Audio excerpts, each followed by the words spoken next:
ভোরবেলা চারপাশ একদম নিঝুম। আহমদের হাতে শুধু একটা গরম রুটি। সে জানত না আজকের এই সকালটা তার জীবন বদলে দেবে। হঠাৎ সে থামল। গাছের নিচে ওটাকে? একজন বৃদ্ধ আর একটা ছোট্ট বিড়াল ছানা, তাদের চোখে মুখে এক অদ্ভুত আকুতি। আহমদ খুব ক্ষুধার্ত ছিল, কিন্তু ওই আর্তনাদ তার কলিজায় গিয়ে লাগল।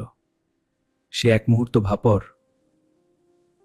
রুটিটা ভাগ করে নিল। বৃদ্ধের মুখে যখন হাসি ফুটল, আহমদের মনে হল সে যেন দুনিয়ার সব সুখ খুঁজে পেয়েছে, এক অপার্থিব শান্তি। কিন্তু অবাক করা বিষয় তো তখন ঘটল। সে যখন ঘরে ফিরল, দেখল তার দরজায় এক ঝুড়ি নেয়ামত। কেউ যেন আগে থেকেই জানত সে কি করেছে। মনে রেখো, তুমি যখন আল্লাহর সৃষ্টির জন্য হাত বাড়াও, স্বয়ং আল্লাহ তোমার দিকে দয়ার হাত বাড়িয়ে দেন। বিশ্বাস করো তো।